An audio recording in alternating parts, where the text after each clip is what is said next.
Hi, welcome back to Eccentric Earth.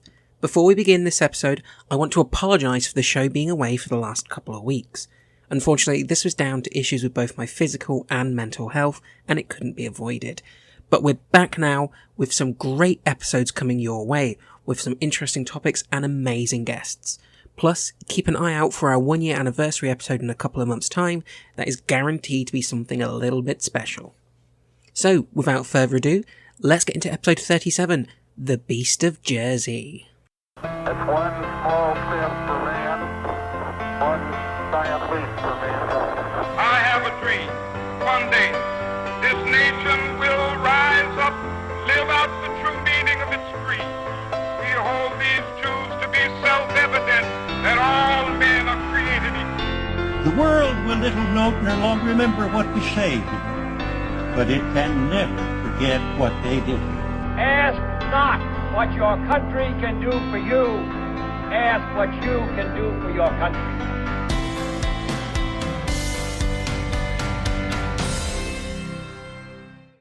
Hello and welcome to Eccentric Earth, the podcast where I, your host Amy Walker, delves into stories from across history with a guest who has no idea what the topic's going to be.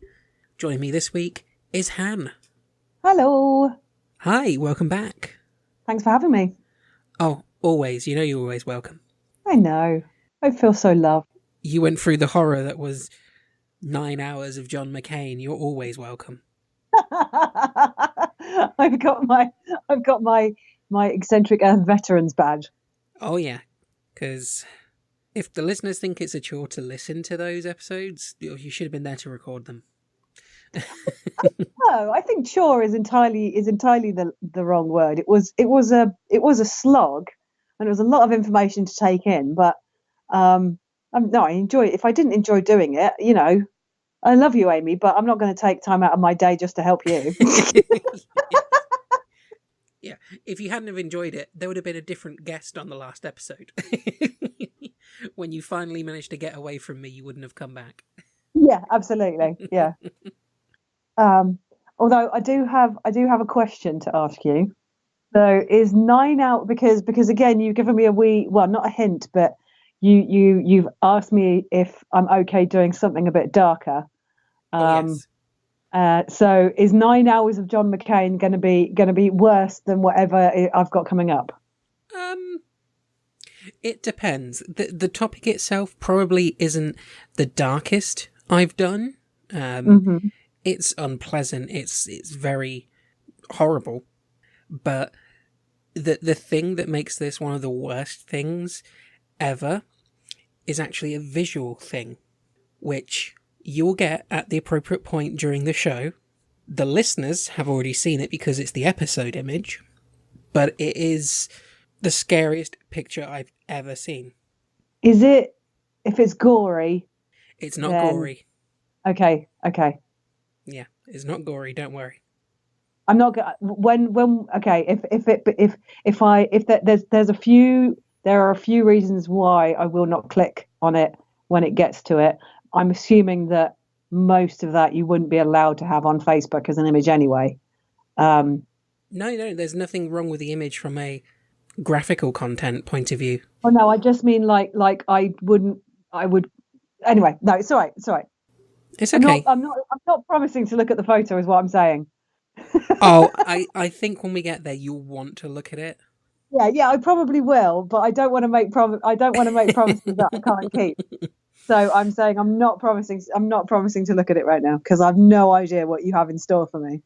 Which is always the fun. Yeah. Jersey is the largest of the Channel Islands between England and France. I thought you were going to do the Jersey Devil. Oh, you thought Jersey America? Well, yeah, but only because like the last thing I was doing before I rang you for this podcast was listening to a podcast with two guys, one who's from Jersey and was talking about as in Jersey in America. So that was like top of my mind. Ah, no, this is the other Jersey. This is the Bergerac Jersey. Yes. Right. It's a self-governing dependency of the United Kingdom with a mixture of British and French cultures and is known for its beaches, cliffside walking trails, inland valleys, and historic castles. And tax haven status. Yep. But during the 1960s, it became known for something much darker and more terrifying. In November 1957, a 29-year-old nurse was waiting for a bus in the Mont-à-l'Abbé area of Jersey when she was approached by a man which she described as having some kind of covering over his face and speaking with what she believed to be a fake Irish accent. The man attacked the woman, and she was dragged into a field and sexually assaulted. She was less severely injured and received wounds that required stitches. I'm going to say up front as well, because I mentioned this to you. This isn't like the normal episode. I normally try and get as much information as possible and use names, dates, things like that. This was very hard to find info on. So a lot of this is going to be a 29-year-old woman, and so on and so forth. So there's not that many names in it. So I apologise for the lack of detail in that regard. It's okay. It feels weird because I'm normally, I feel like my episodes are normally more in depth than this. Yeah, but if you did your due diligence and you couldn't find the information, then short of sort of like going through court records from 1950s and shit, then yeah, like I putting out an episode a week. I don't have time to go that in depth. Yeah, exactly. You're not popular enough to have people wanting to research for free yet. Yeah, hopefully one day. That'd be cool. The following year, in March 1958, a 20-year-old woman was walking home from a bus stop when she was attacked in the parish of Trinity and had a rope put around her neck. She was then dragged into a field and raped. In July 1958, a 31-year-old woman, again walking home from a bus stop, was attacked. Rope was placed around her neck. She was dragged into a field, raped, or indecently assaulted.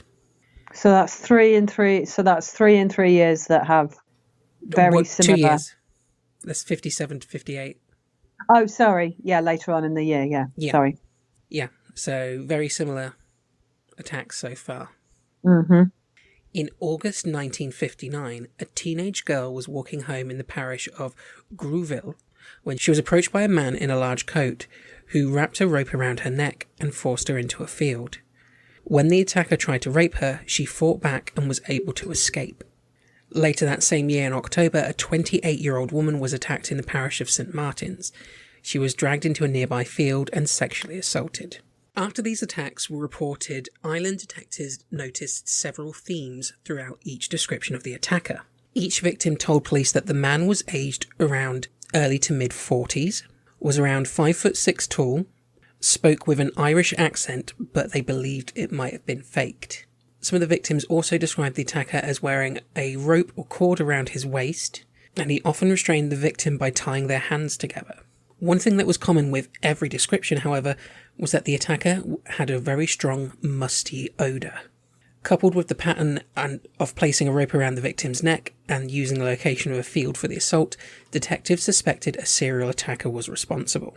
So do you know if all the victims said that they thought the Irish accent was faked? That seems quite an unusual thing to...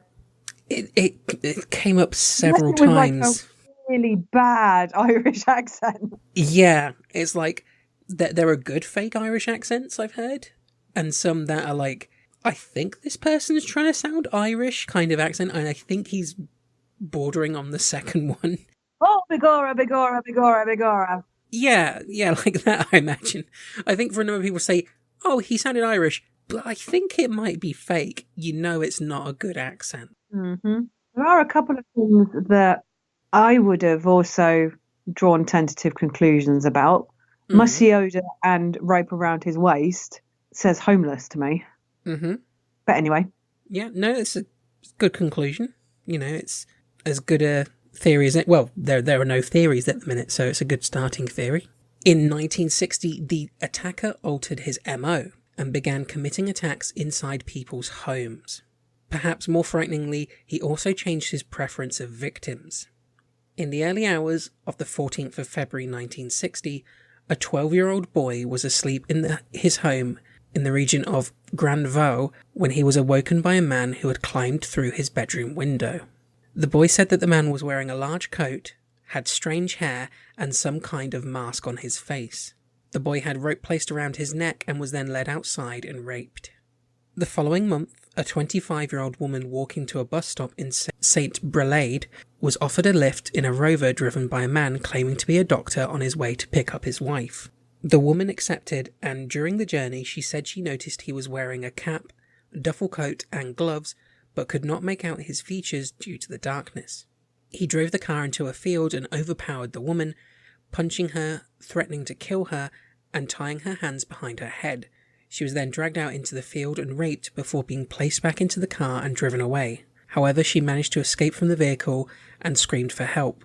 So their working theory is that all these attacks are the same person. Yeah, they're suspecting it's a serial attacker who has no set pattern and is changing the way he does things, because there's a lot of attacks here, but they're happening very far apart, which is normally not the case. Like, serial attackers tend to escalate and increase in how often it happens.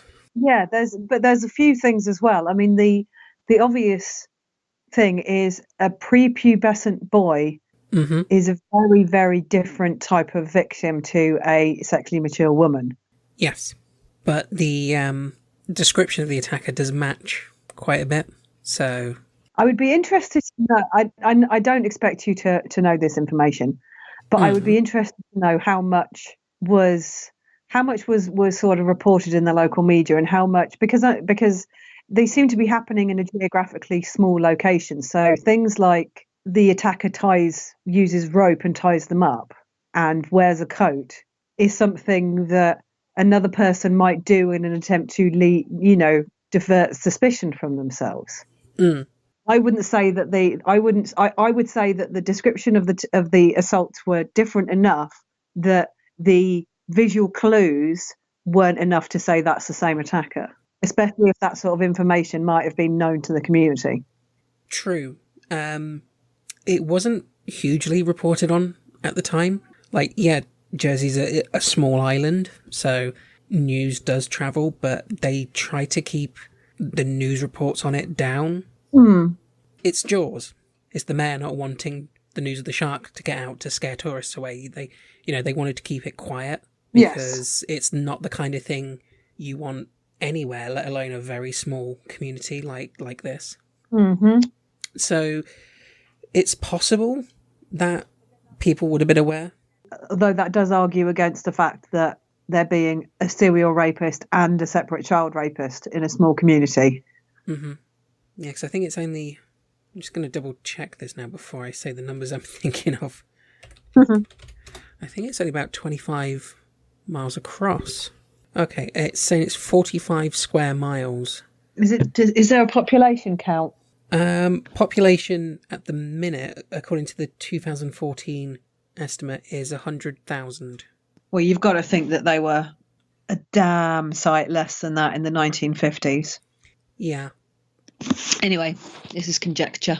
In March 1960, a 43-year-old mother and her 14-year-old daughter in an isolated cottage in the St. Martin parish became the latest victims. The mother was awoken at around 12:30 a.m. by the telephone ringing downstairs. She went to answer it, but when she lifted the receiver, heard nothing but a click and then the dial tone. She went back to bed, but was awoken an hour later by a sound downstairs. She went down to investigate, but as she reached the bottom of the staircase, lights abruptly went out and she heard someone in the living room moving around. She tried to make her way to the phone to call the police, but found that the phone line had been ripped out. She was then confronted by a man who grabbed her and demanded money. He threatened to kill her, but left the woman immediately when he heard the daughter coming downstairs to investigate. The attacker let her go, but instead of helping her daughter, the woman ran from the house. She ran to the closest farmhouse and called the police, but when she returned to the cottage, she found that her daughter was alive, but had been horrifically raped. That's a nightmare scenario. That's a nightmare scenario. And how bad must that mother have felt? Like, there's no right way in that scenario. It's like, you could say, yes, she should have stayed and tried to help, but could they have both ended up killed or both raped? And You know, she did what she thought was the best, but Jesus, she must hate herself for that. Mm. In April 1960, a 14-year-old girl in La Roque was awoken in her bedroom to find a man wearing a strange-looking mask, though he took it off when she started to scream. The man took the girl from her home and raped her. In July 1960, an 8-year-old boy was abducted from his home by a man wearing a raincoat who sexually assaulted him, led him home and left him on the doorstep. Fucking hell. The attacks stopped for the rest of that year, but began again in February 1961. There was an attack on a 12-year-old boy in the Montcocon area, an attack on an 11-year-old boy in the parish of St. Saviour in March, and the brutal rape of an 11-year-old girl in St. Martin's in April. Sorry, I did say this one was dark. Yeah. And for something not too long ago, kind of on our doorstep, have you heard of this before? No. I hadn't until 2 weeks ago, and No. it's shocking. I have never heard a story of a serial child rapist. Well, okay, no, that's a lie, because there's Cyril Smith and... Well, you've not heard of this Savile child and- rapist, but which I guess kind of supports the idea that maybe it was kept a little bit quiet. Mm. The fact that even today it's still kind of on the down low. By this point, the attacker had been at large for over 3 years, and Jersey police investigations had got no nearer to catching him. Feeling pressure from press and the scared public, Jersey police summoned help from Scotland Yard. It came in the form of celebrated Scotland Yard member of the murder squad, Detective Superintendent Jack Mannings.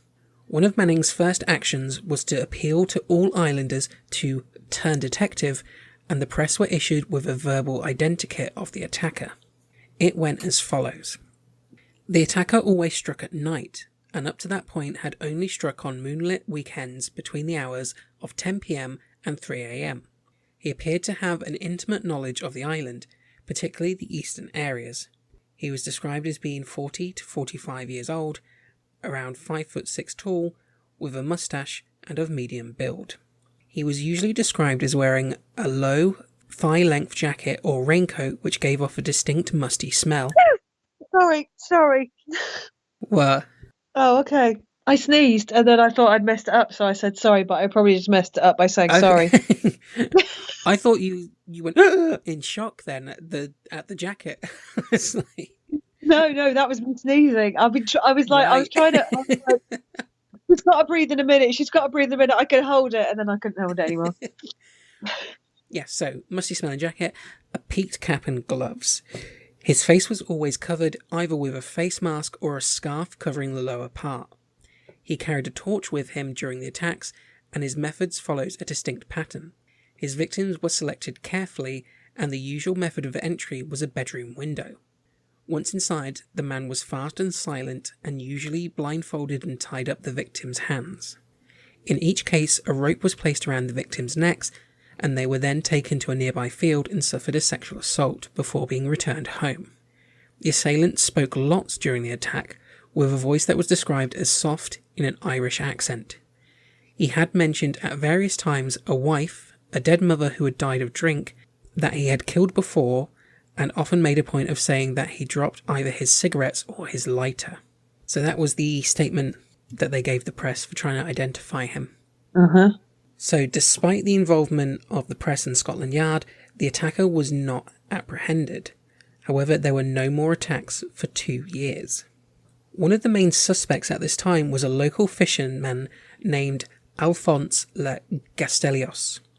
Le Gastelios liked to roam the country lanes at night, and many in the island population began to suspect him. I love the fact though that when it's something like this, it's like a dude who's gone out walking in a really suspicious manner for 30 years, and then something happens and they go, oh, it must be the guy that's been doing that for 30 years, rather than the guy that's just always kept himself because he's a serial rapist and he doesn't want to be caught. Yeah, it's the same in all of these types of cases, though. The first person who gets blamed is the person the community doesn't really like. Yes. Whether it fits or not. Mm-hmm. Stan Delahave of the Honorary Police described Legastelios as a loner who wore a dirty old raincoat tied up with a piece of rope, which matched the description of the attacker. Unfounded grudges against Legastelios were formed in fear and fueled by the local police force in Jersey not speaking out to silence gossip. As the hysteria reached fever pitch, Legastelios' unconventional lifestyle led him to become one of 30 suspects arrested during an investigation by Scotland Yard. He was released after 14 hours of questioning due to a lack of evidence. Not due to a lack of Irish accent, though. No. His clothes were sent for a forensic examination at Scotland Yard, and on release he was issued with ill-fitting clothes. Unlike other suspects, however, Legastelios' name was released to the public. For fuck's sake. So 30 people get taken in, one name gets released. Yeah. Lovely. Legastelios said that the police had searched his home 12 times in 12 months. Oh my God. Well, it has to be him, Han. Well, yeah, obviously. He uses rope for his job. Police suspicion against Legastelios remained so strong that his cottage was burnt down in an act of arson. In 1961, Legastelios travelled to a close-by reef where he would live in a hut for the next 14 years in order to escape the accusations of the people of Jersey. So, well, no, I think even now that an accusation of child rape would probably be enough for your house to be burnt down. Yeah. But an accusation of just rape is enough to get you on the Supreme Court. Or the White House. Or the White House. I didn't time this to coincide with everything that's happening at the minute with sexual assault and all that, but it is fitting, I think. This is lined up a little bit. Purely by chance, honestly, purely by chance. I just picked a creepy story because it's October. So, in 1961, he's gone now. He's off the island, so no attacks happening. Maybe it was him. Maybe now that he's gone, that's why nothing's happening. No, I see. I have an alternative theory. Ooh, go on then. Well, I think that this particular person doesn't live on the island. Okay. Or at least doesn't live on the island full time, because there were extended breaks in the attacks prior to that, which doesn't fit the general pattern of serial crime. So that's my theory. Okay. And I think that if Gastelio, was that his name? Legastelios was guilty, you probably wouldn't have made so many jokes in the last 5 minutes. Fair point. So, in April 1963, the attacker returned.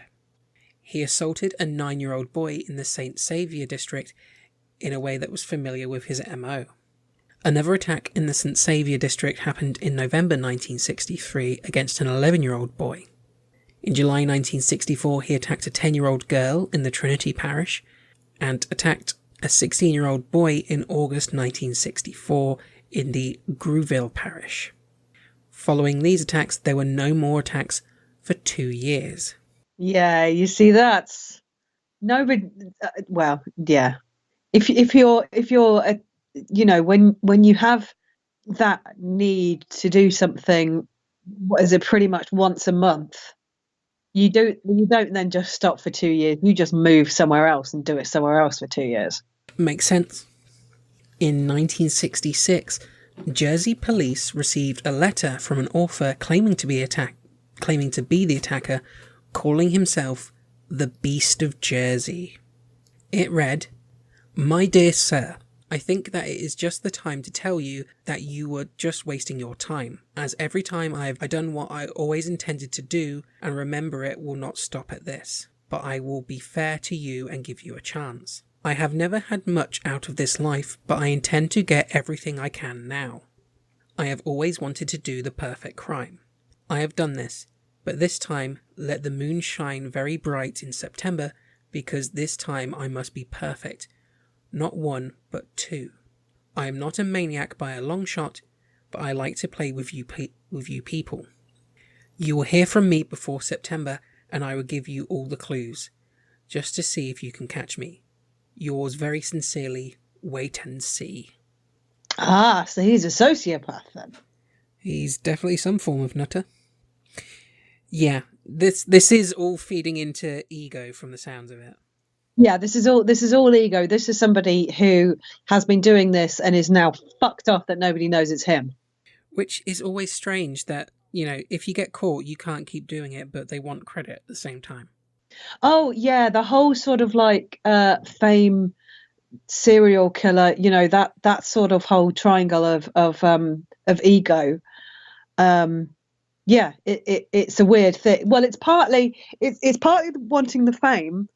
It's partly wanting to be recognised for your amazing actions and being able to stump the police for so long. But it's also partly that superiority that, oh, well, I have gotten away with it for so long. I can't possibly get caught. I'm smarter than a lot of them. I'm going to rub it in their faces.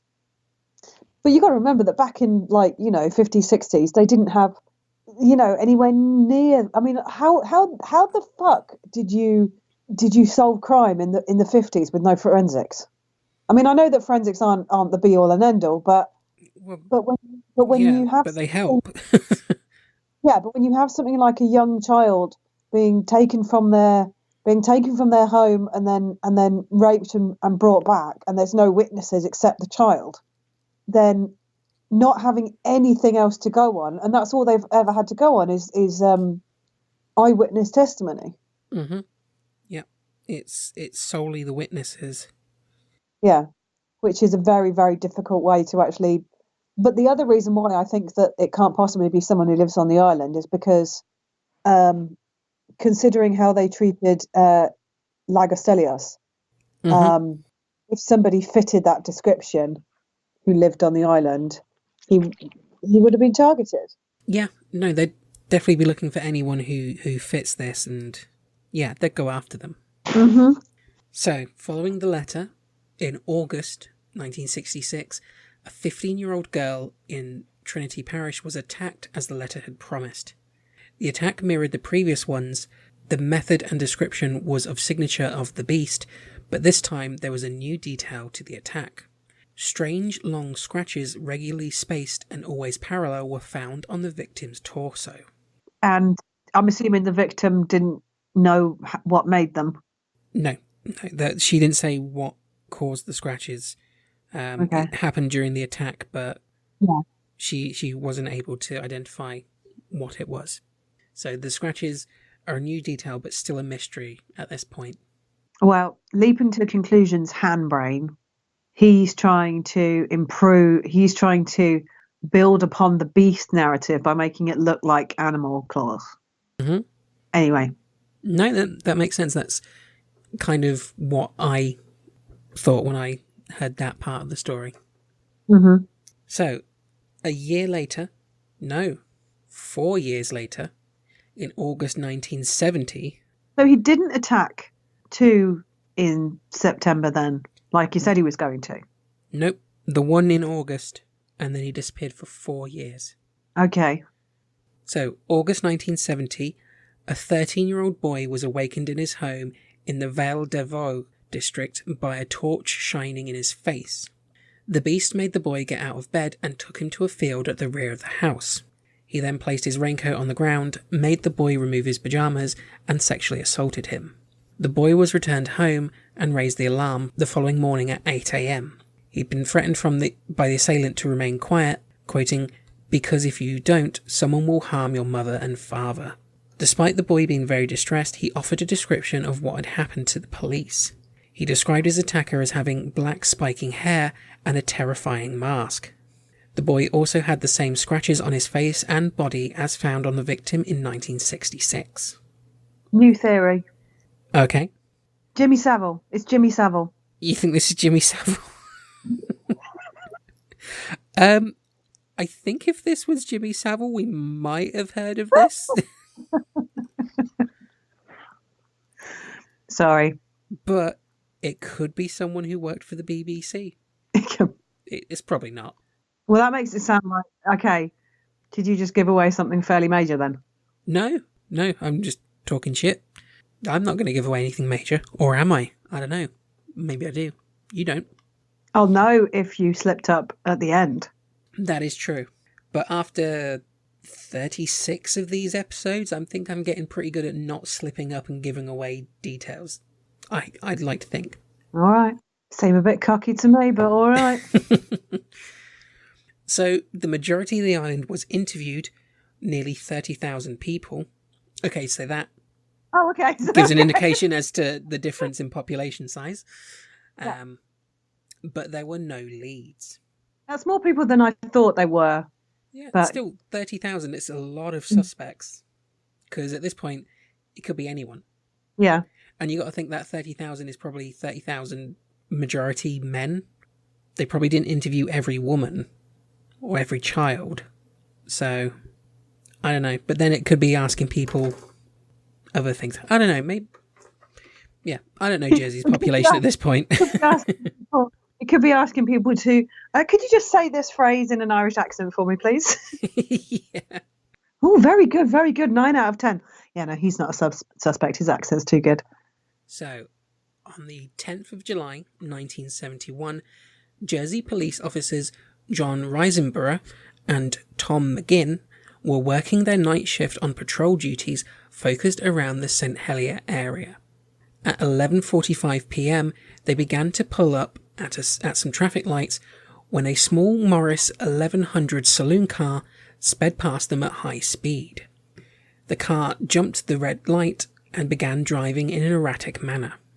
The two police officers immediately gave pursuit and chased the Morris at high speed for a number of miles. During the pursuit, the Morris sideswiped several vehicles, drove on the wrong side of the road, and even drove down the footpath at high speeds in an attempt to shake them off.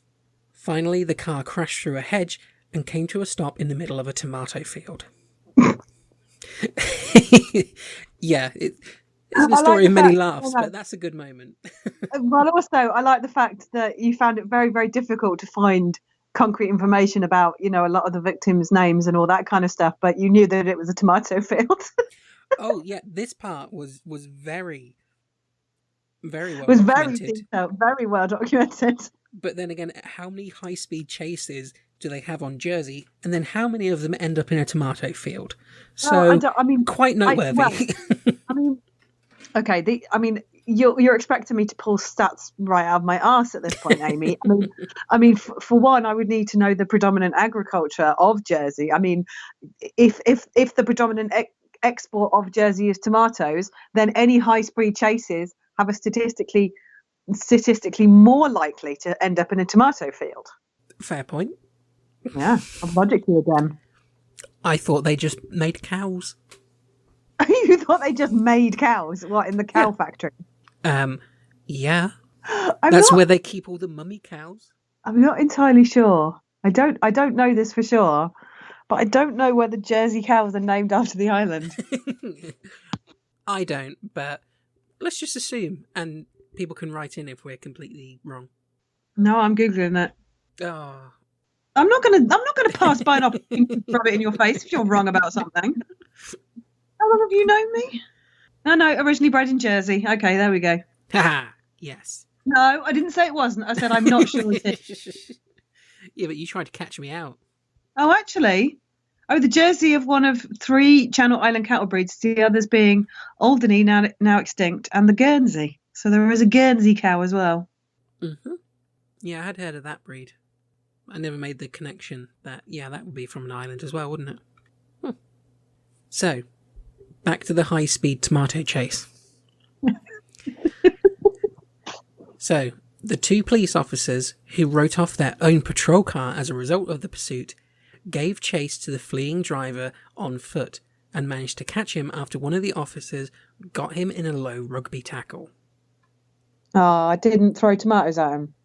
I imagine some tomatoes went flying in the scuffle. Probably. I'm always this is a big tangent, but I feel like it's worthwhile. Whenever there's foot chases, I'm always reminded of that cinematic masterpiece, Point Break.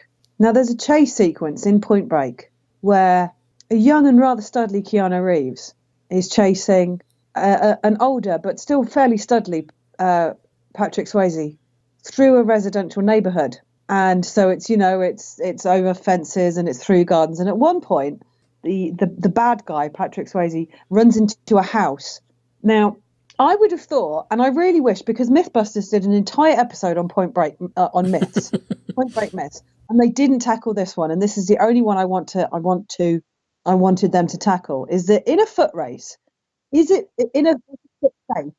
more sensible to carry on running, or, as is what happened in Point Break, to stop so you can throw a dog at the person chasing you? Because I don't think the amount of time it takes you to, pick up the dog, ready it, and make sure. I don't think that you're gonna get that time back. I think that that's a false economy of time there. I think you might have regretted throwing that dog. Don't we all regret it when we throw dogs? Well, I've never thrown a dog, so I can't speak from experience. Well, do it. Get back to us. We'll see how it turns out. But I would have to no, because in order to do it, I'd have to be in a foot chase, and not throw a dog at somebody, and then be in a foot chase and throw a dog at somebody. And since I'm not even capable of climbing the stairs without stopping for a rest, I don't think I'm a worthy scientific subject. True. However, my mobility is pretty shit at the minute as well. We could have a race together, and I probably wouldn't catch you. So, the driver struggled wildly, but was ultimately arrested and taken back to police headquarters. When they got the suspect back to the police station, they realised how unusual the suspect actually was, when in the light of the police station they saw how the man looked and how he was dressed. The man was wearing a musty-smelling old raincoat that had 1-inch nails protruding from both shoulders and the lapels of the coat. He was wearing cloth bands around each wrist that again had protruding 1-inch nails. Holy shit. His trousers were old and tucked into his socks.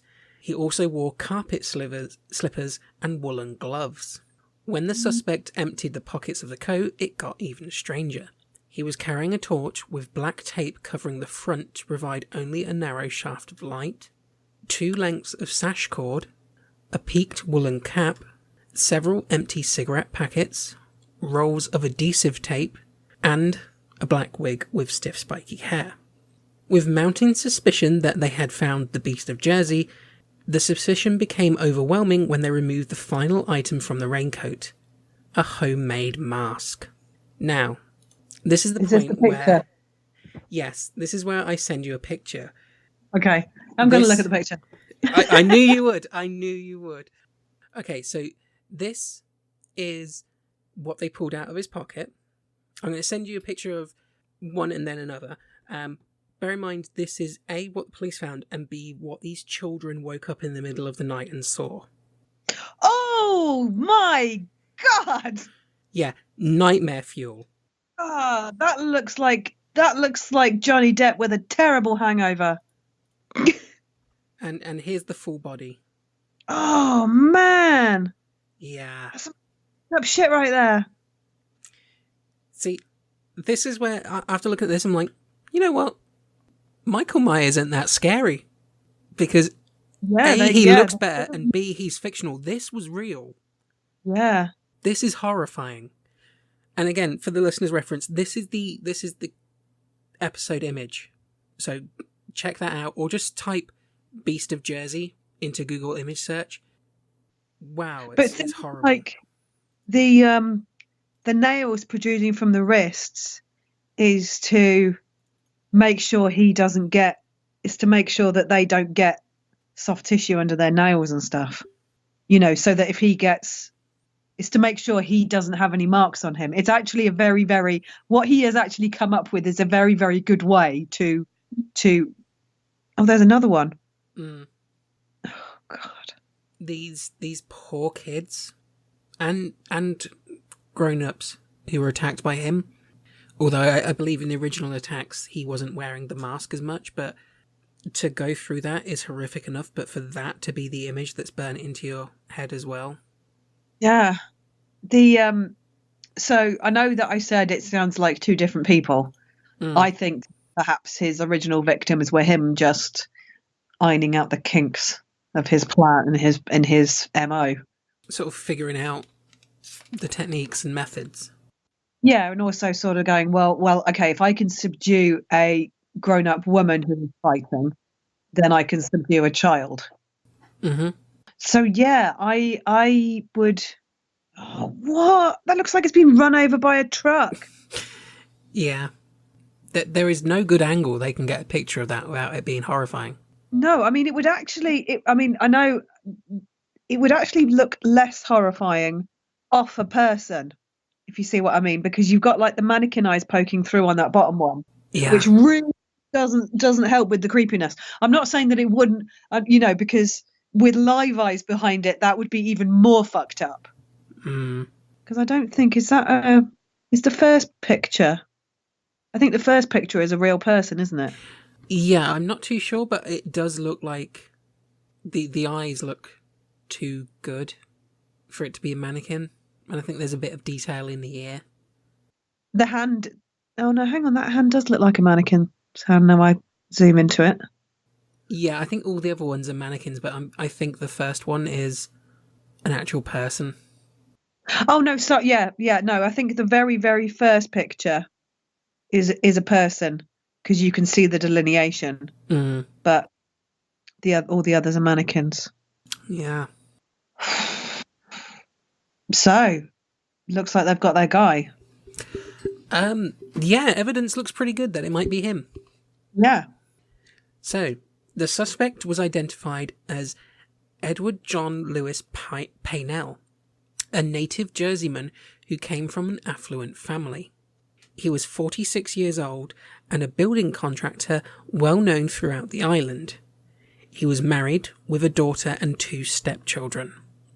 His only existing criminal record was when he served a month's imprisonment during the German occupation of the island in World War II for stealing food to distribute to starving families. So on paper, no one you'd ever suspect. Well, yeah, but isn't that always the way? A lot of the times. Yeah, out and if you're not out and out floridly mentally ill, or going through a very loud and public florid episode of schizophrenia, then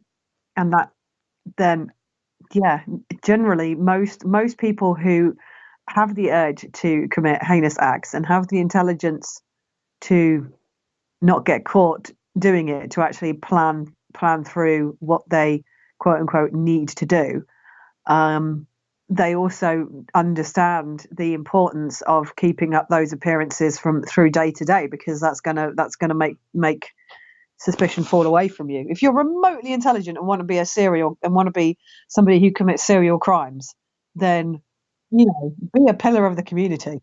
Don't be one of the houses that all the kids don't come to on Halloween. That is true. I do not get kids knocking at my door on Halloween. Always a good thing. Always a good thing. I'm cultivating my image. It's great. So, his wife Joan had run a foster home for children called La Preference and met Pinel when he helped out as a handyman. Oh. The children knew him as Uncle Ted, who always had sweets and gifts for them, played with them, and dressed up as Santa Claus every year to distribute presents to the children at the home. Pinel had married Joan in 1959, but the marriage was punctuated with frequent rows until shortly after the birth of the couple's daughter, when they lived as man and wife in name alone. Following the separation, Pinel built an annex onto the house where the couple lived, consisting of an office and a large sitting room, and took himself to live there.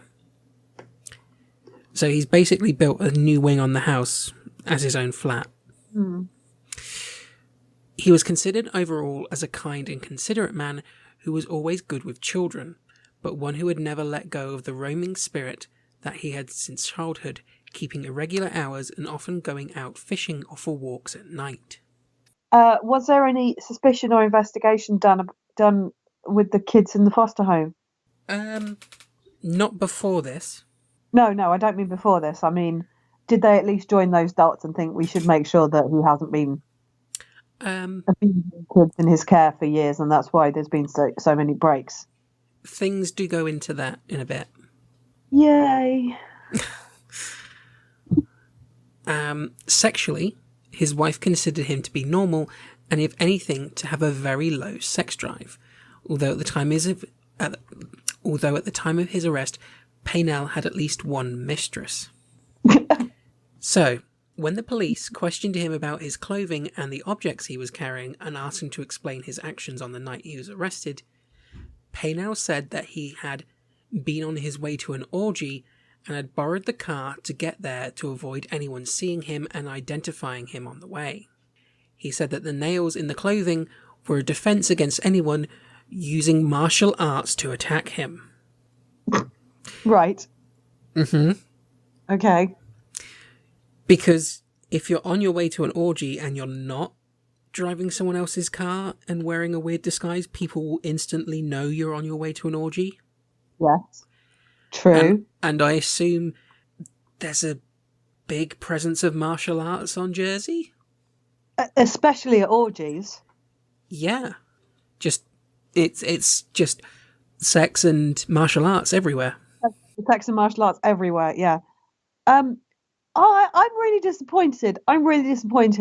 Somebody who taunts the police by sending them a letter, you have your reasoning locked for if you do get arrested as to what.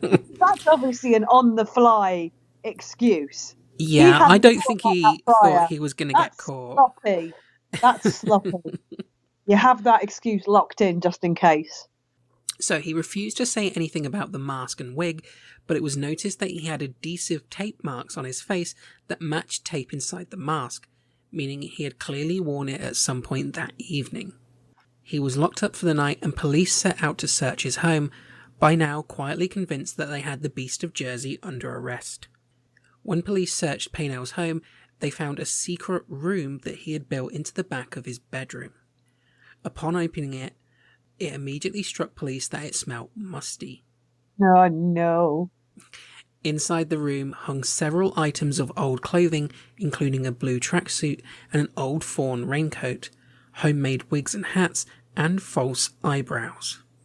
There was a camera hanging on a hook and several photographs of various houses.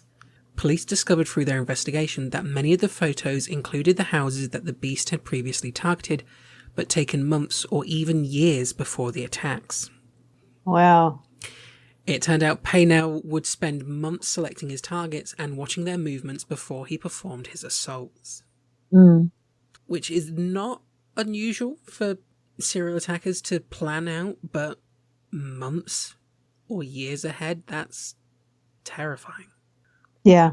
It was also reported that there were several items of black magic paraphernalia, including a homemade altar, a sizable library about the occult and black magic rituals, and a very large curved wooden sword hanging on the wall.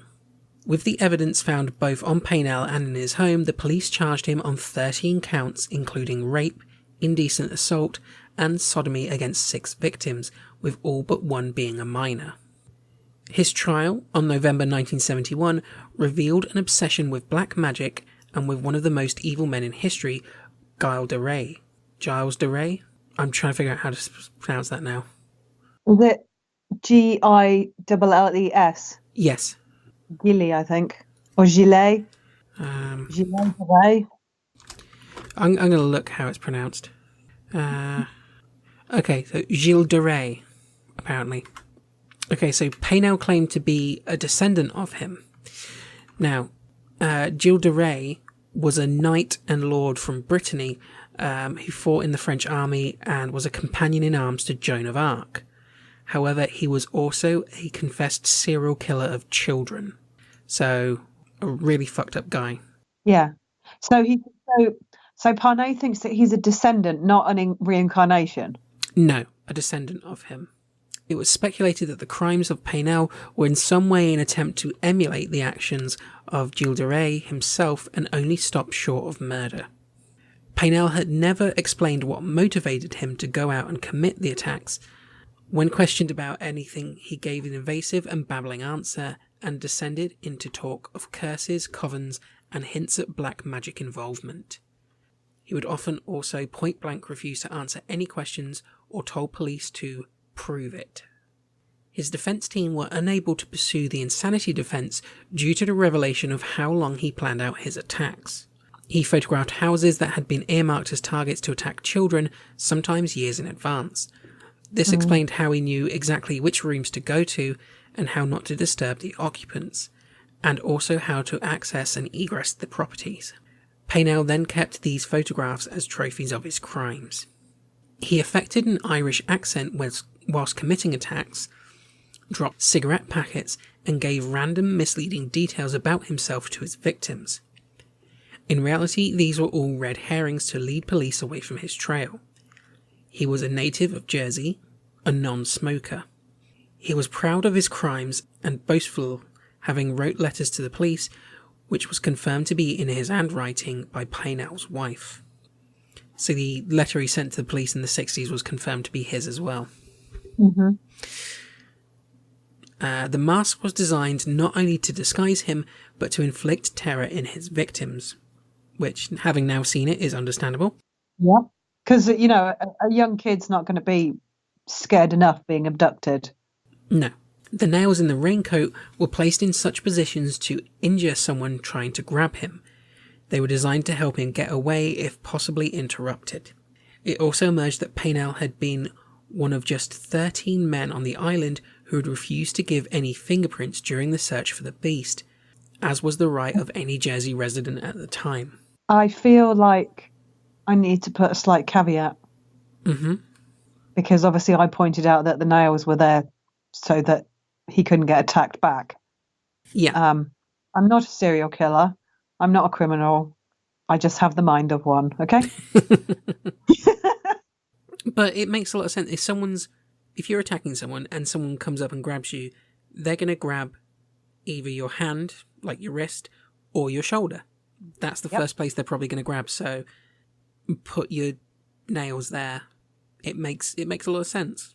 Yeah, and the lapels as well, because then they can't even reach up and get leverage. Yep. Yeah. It's not crazy that he did that. You know, it makes a lot of sense when you think about it. Mm-hmm. Okay, so on November 29th, 1971, it took just 38 minutes for a guilty verdict to be reached. He was taken away to await sentencing. 2 weeks later, he stood impassive as he was sentenced to 30 years in prison. He was taken away to Winchester Prison to begin his sentence. He appealed his conviction and sentence in September 1972, but it was unsuccessful and he was returned to prison to serve out his sentence.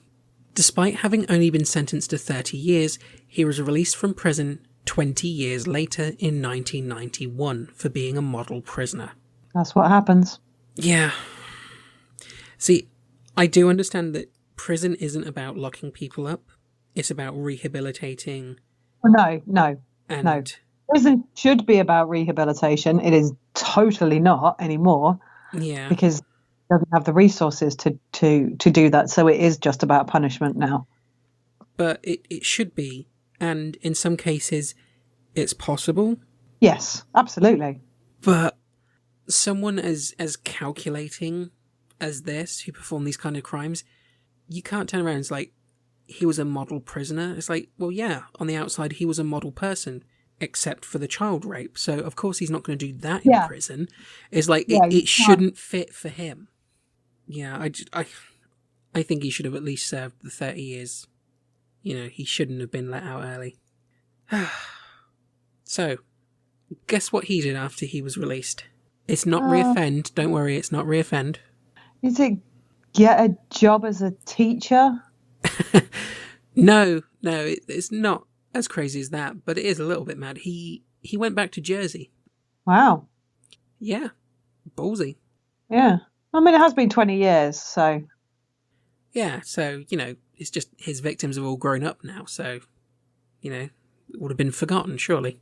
No. I don't... No, sorry. I didn't mean... I mean that he's not likely to be recognised on the street. Okay, yeah. No, I get that, yeah. That was my point. However, he was recognised on the island, and he was hounded off the island and went to the Isle of Wight instead, where he died of a heart attack in 1994.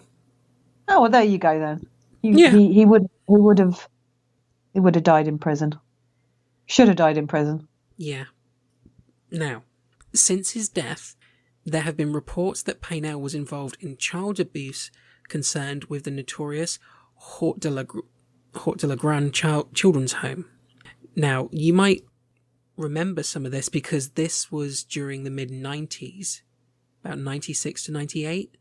It was all over the news. Operation Rectangle was launched to investigate historic child abuse and sexual assaults on Jersey. I did wonder when you started talking about Jersey if that was going to be what you were. I don't know the ins and outs of it, but I do know that there was a massive child abuse scandal in Jersey.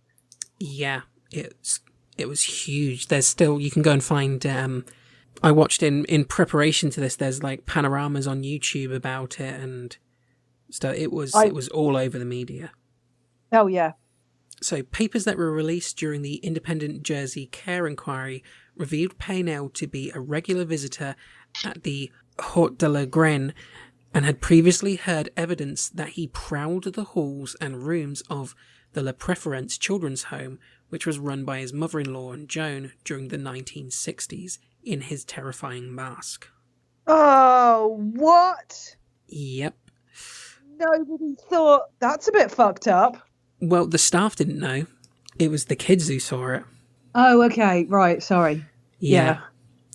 A former resident of the home in the 60s, whose name was only given as Mr. D, gave evidence saying that Pinel had on numerous occasions crept into the home at night through the windows, dressed in a raincoat and gloves, and that he had used chloroform to drug children and remove them from their beds to abuse them in his signature fashion in the nearby field.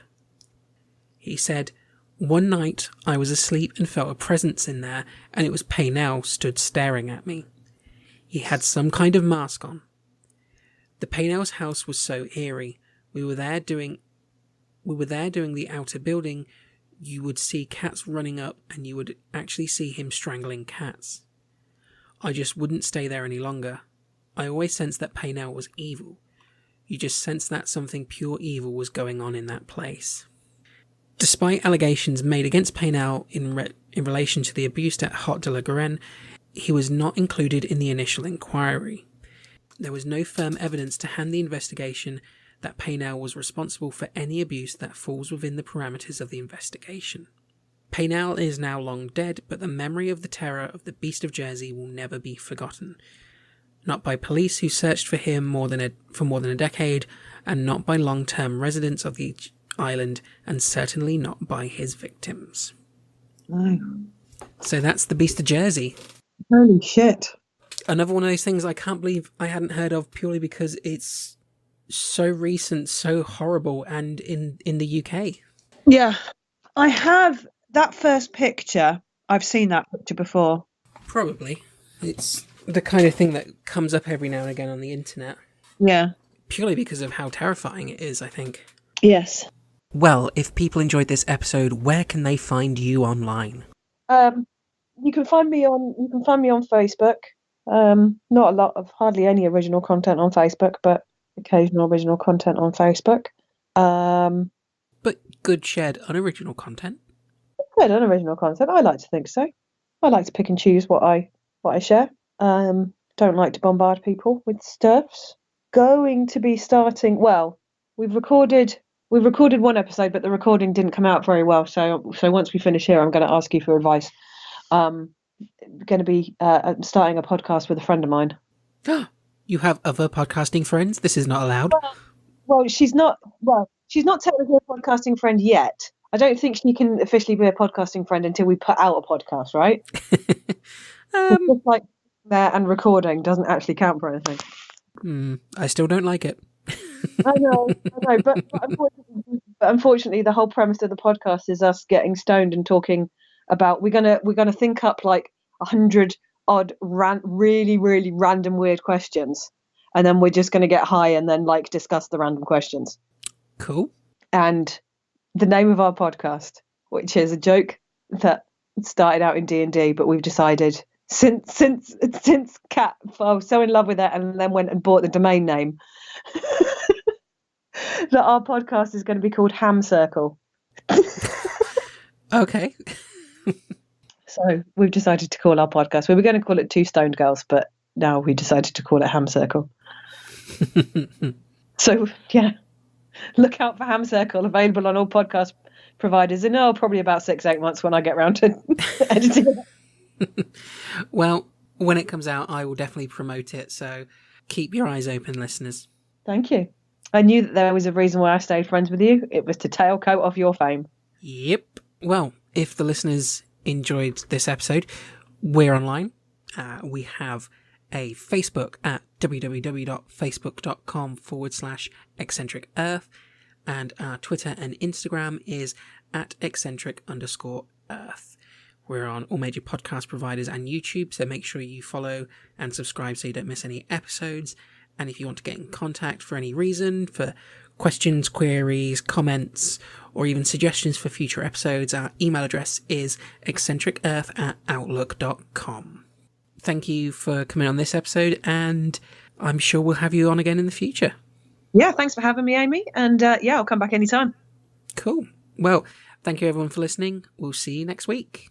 Bye. Bye.